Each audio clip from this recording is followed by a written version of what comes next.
ဒီနေ့တော့ကကြီးကိုက်လေးကြော်စားဖို့အတွက်ကိုကကြီးကိုက်ဖက်ပဲပင်ပေါက်ကင်းမွန်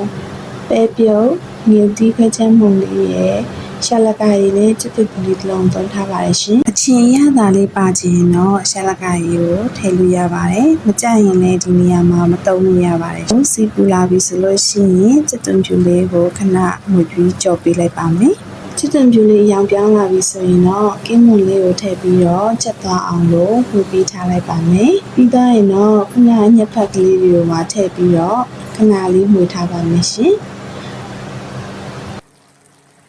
ညက်ဖက်ထဲကိုတော့အရသာလေးဝင်သွားအောင်လို့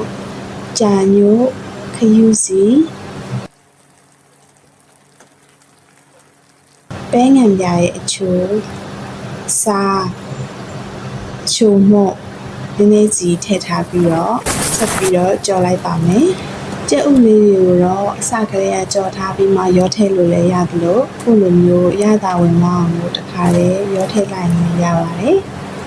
ပြီးတော့ရင်တော့ပဲပင်မောင်လေးပါထည့်ပြီးတော့မွေးလာတဲ့အထိခဏကြော်ပေးလိုက်ပါမယ်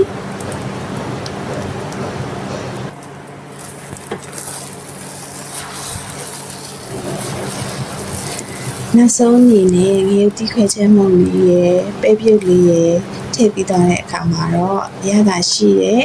ကကြီးကိုက်ကြော်လေးကိုသုံးဆောင်လို့ရပါပြီရှင်ကြည့်ရှုအားပေးတဲ့သူအားလုံးကိုလည်းကျေးဇူးအများကြီးတင်ပါတယ်ရှင်